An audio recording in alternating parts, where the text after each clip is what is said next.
Dear students, in the previous lesson, we have already discussed about the internal structure of the heart. Okay, today we are going to continue with this internal structure of the heart. In the previous lesson, we discussed or we stopped our discussion at the valves. Okay, we learned about the tricuspid valves and the bicuspid valves. Now, here you will find after that in the ventricles there are some bulges or ridges, right? If you see it carefully, you will find there are some bulges or ridges. The small bulges or the ridges are known as columnae carni. Okay? And the larger one is known as the papillary muscles.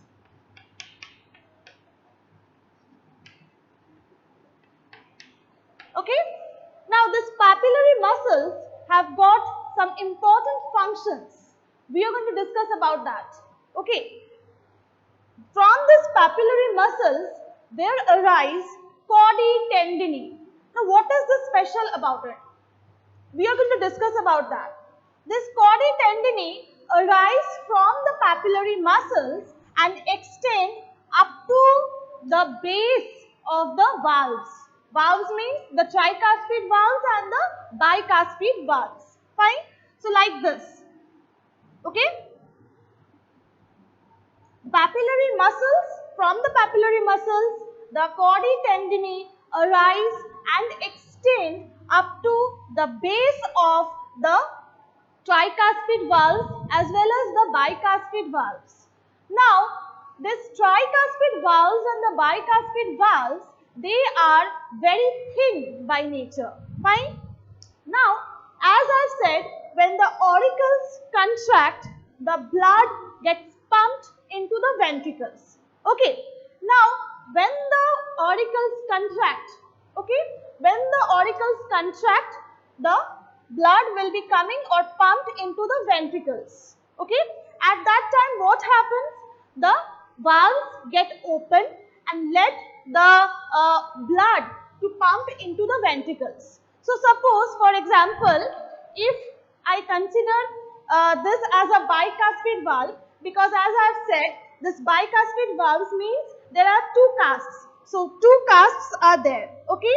So, if the auricles contract, what happens? The auricles if contracts, the valve will get open. The bicuspid valve will get opened. Okay, like this. So, what happens when the ventricles contract? This contraction of ventricle is very, very strong. Why it is very strong?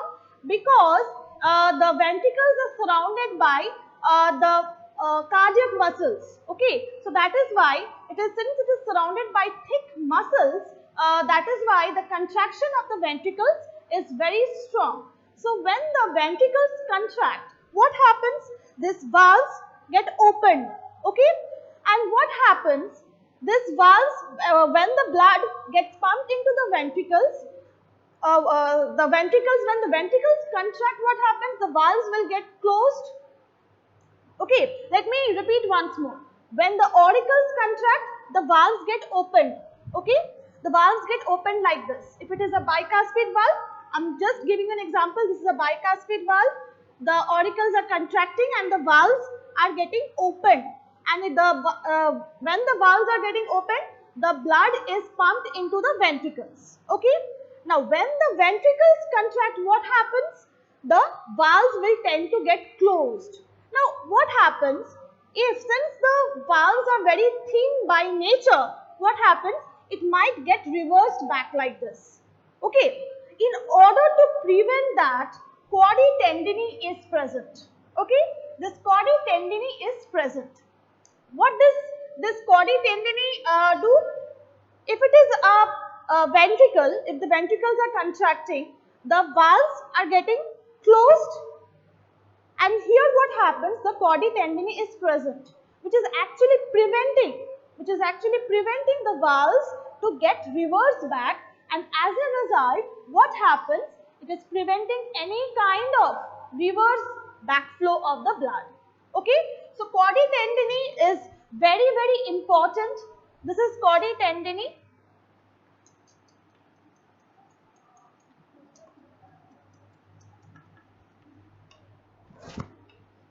This chordae tendineae, as you can understand, is very, very important because it is preventing the valves to reverse back, and thus it is preventing the backflow of the blood as well.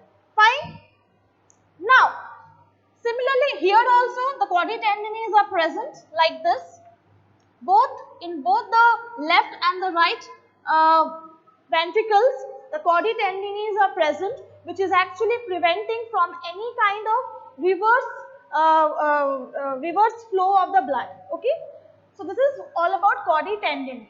Now, here what happens? There is a septum present, the complete septum for both auricles and ventricles, and as a result, what happens? Here it is the auric septum is present. Here also it is septum is present. So the deoxygenated blood and the oxygenated blood, they are completely, separated. Fine.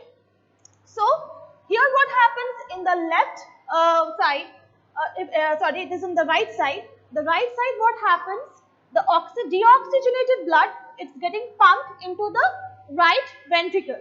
Now from the right ventricle, what happens? From the right ventricle arise a blood vessel. Okay, it is arising from the right ventricle. Okay, this blood vessel is known as the pulmonary artery. What it is doing? From the right ventricle, the deoxygenated blood is being carried and it is distributed to either of the lungs for oxygenation. So let me rub the rest of the part because we have already learned about the other structures in the previous class. So let me rub it so that you can concentrate on this particular structure. Okay. So what I'm talking about? This is the pulmonary artery, which is dividing into two branches rather, so that the deoxygenated blood is getting distributed to either of the lungs. Okay. Now, at the opening of the pulmonary artery, what it is happening? At the opening of the pulmonary artery, there is a valve present like this. Okay, the valves are present, and these valves are known as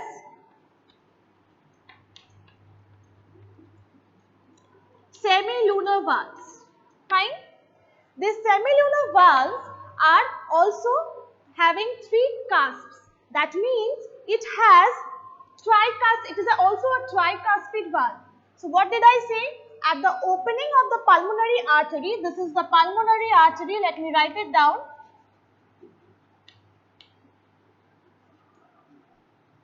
This is the pulmonary artery which is carrying the deoxygenated blood to either of the lungs, left lung and right lung, for the oxygenation. Now at the opening, what happens? There is a valve present so that it will prevent from any kind of backflow of the blood. So valves are present, and this valve is known as the semilunar valve. Okay, and this semilunar valve has three cusps, so it is also a tricuspid valve. Okay, so it is carrying the deoxygenated blood into either of the lungs. Here in this case, what happens? The oxygenated blood gets pumped from the left auricle to the left ventricle. Okay, and this oxygenated blood has to be distributed to different parts of the body, right? Now what happens? Who will distribute this? It will be distributed through another blood vessel, that is the aorta. So let me draw the aorta.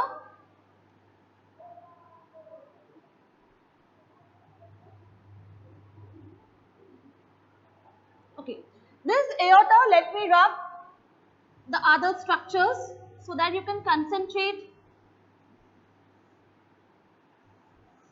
The aorta. Okay, so this is the aorta.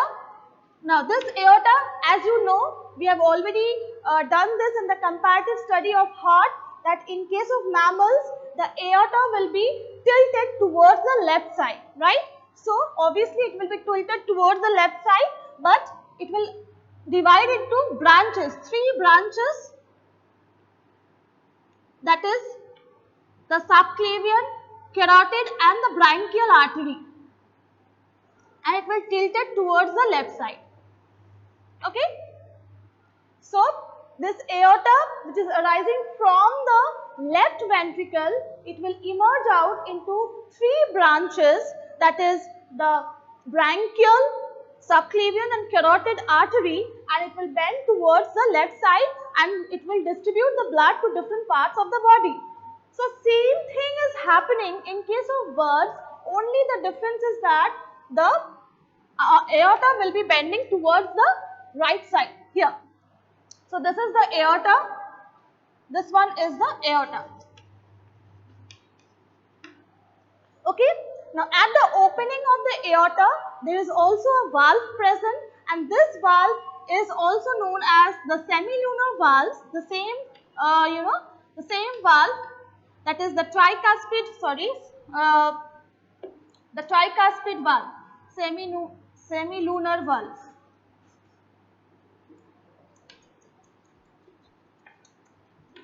Okay. So, here also the same valve is present, it is the semilunar valve. So, as a whole, if we sum up, then what happens? The deoxygenated blood from the from the right the deoxygenated blood is entering through the vena cavas, that is the superior vena cava and the inferior vena cava, and it is pumped into the right auricle. Okay, from the right auricle, the blood deoxygenated blood is pumped into the right ventricle through the tricuspid valves. Okay, from the tricuspid valves, what happened?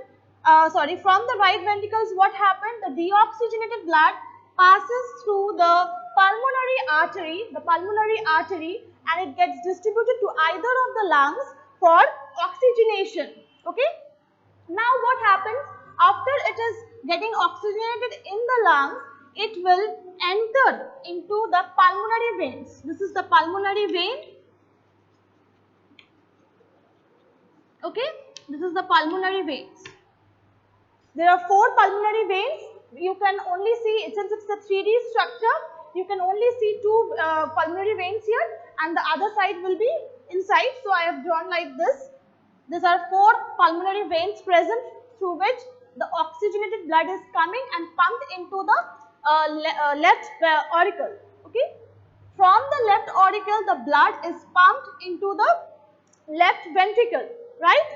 Since the blood has to be distributed to the different parts of the body, the distribution is possible through the aorta, which is having the semilunar valves at the opening, okay, and through the aorta, which is giving rise to 3 branches, okay, it will get distributed to different parts of the body. Fine. So, this is all about the structure of the internal structure of the heart. You can see from here that the heart is slightly oblique and it is tilted towards the left side. Also, you can see here this part is the thicker one because it is made up of cardiac muscles. Okay. So, this is thicker. So, the whole structure of the internal structure of the heart you have come to know. Now, in the next part, you are going to understand about the circulation of the blood. Okay. So, let me quickly rub this off.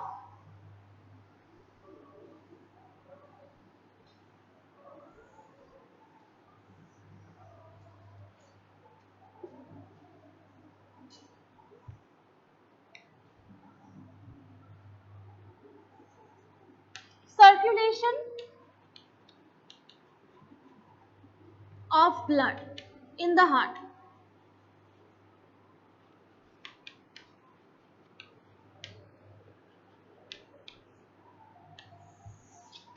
Okay, fine.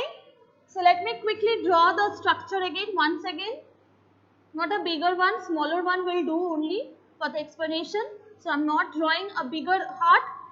I hope you will be able to understand.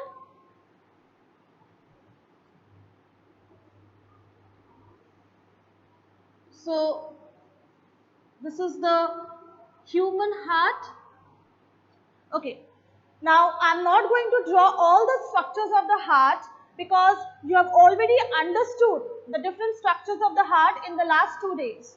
Okay.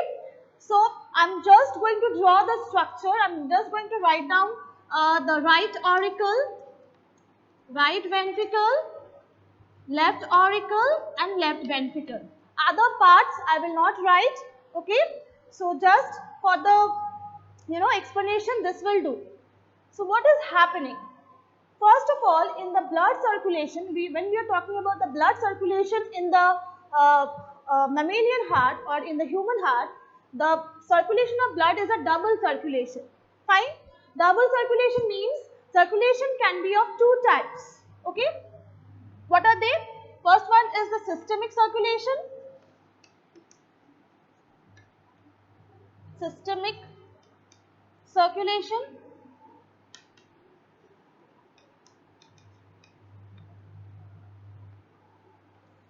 Another one is the pulmonary circulation.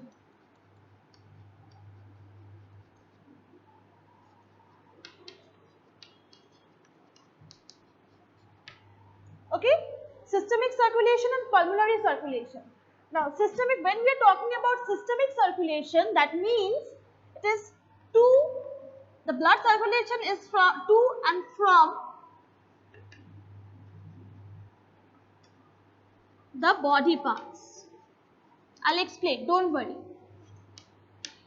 So, to and from the body parts. Okay, and in case of pulmonary circulation means it is to and from the lungs. So, this too is the double circulation comprised of. So, double circulation comprised of two types of circulation, systemic circulation and the pulmonary circulation. Now, in case of pulmonary circulation, it is to and from the lungs, and in case of systemic circulation, it is to and from the body parts. So, let us quickly see. Since we have already understood the internal structure of the heart by now, I hope so. So, you will be able to know that which are the parts, in which chambers the systemic circulation will be taking place. Systemic circulation, as I have said, it is to and from the body parts. To and from the body parts means from where the oxygenated blood is being pumped out through the aorta to the body parts, right? If you remember in the last class, today only I just explained. So, what is happening? We are not going to draw in a complex manner. We are just going to give a flow chart. Fine. So, I am just going to show you with the help of an arrow how the systemic circulation is taking place. So, from the ventricles, what is happening? From the ventricles, the blood is being pumped out to the body parts. Let me extend this arrow to the body parts. Okay, so this one is the aorta. Okay, so from the left ventricle, the oxygenated blood is being pumped to the body parts. Okay, and it is being passed through, distributed to the body parts through the aorta. So I have written here aorta. Now from the body parts, what happens? The blood is getting utilized. First of all, the oxygenated blood gets utilized, and what it will do? It will pass the blood, the deoxygenated blood, into the right auricle, isn't it? So this is the to and from the body parts. This is the systemic circulation, right? So on the other hand, when we are talking about the pulmonary circulation, that means to and from the lungs. To and from the lungs means the right ventricle. So from the right ventricle, what is happening?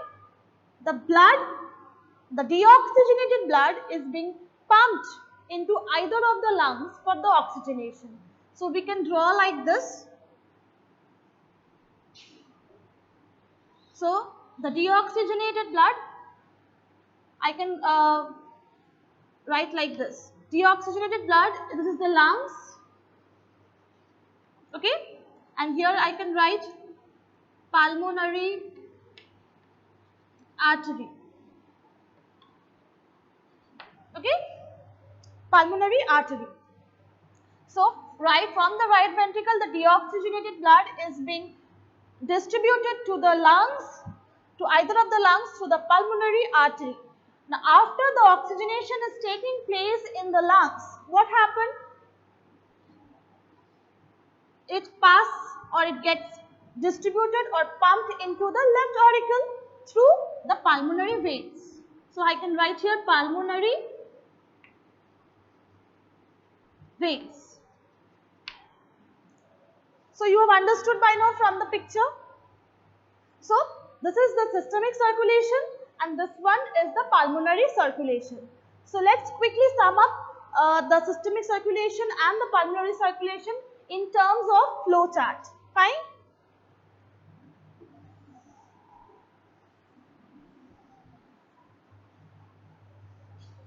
Since since it's a circulation part, means it is a cycle, so we can start from anywhere to understand with the help of a flow chart. So if I start with right ventricle, let's start with right ventricle. Right ventricle, from the right ventricle what is happening? It is the pulmonary artery which is carrying the deoxygenated blood. So I am writing here deoxygenated blood. Okay, deoxygenated blood, it is pumped into the lungs, into either of the lungs for oxygenation. Now from the lungs what happens? After oxygenation what happens? It will enter into the left auricle through pulmonary veins. So I am writing here pulmonary veins and here I am writing oxygenated blood. Okay, oxygenated blood, pulmonary veins. So it is entering into the left auricle. Okay. Now from the left auricle what happens? The oxygenated blood will be pumped into the left ventricle. Right? Now from the left ventricle what happens? What will happen from the left ventricles? The oxygenated blood will be pumped to the body parts through the aorta. So oxygenated blood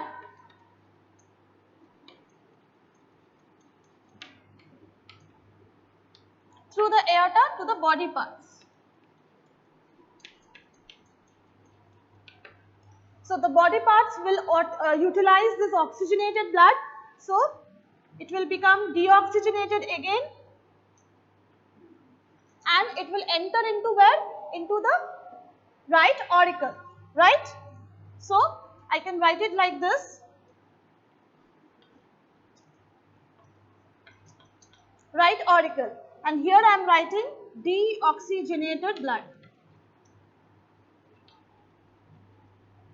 Deoxygenated blood through the vena cava.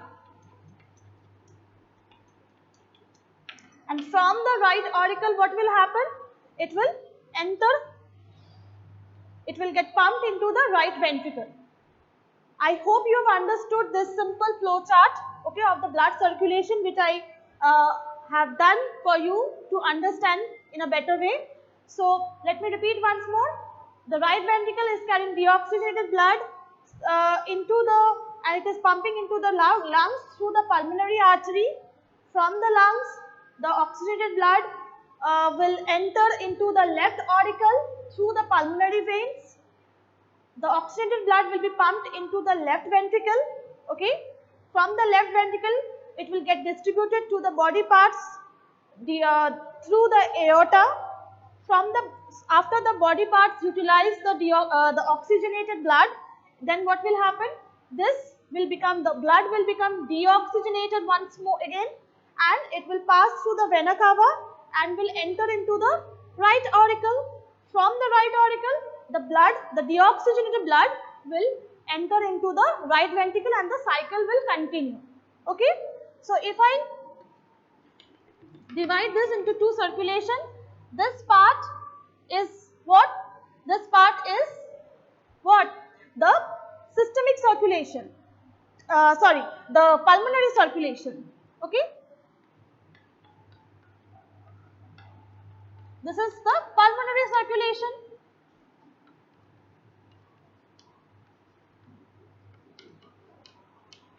And this part is the systemic circulation.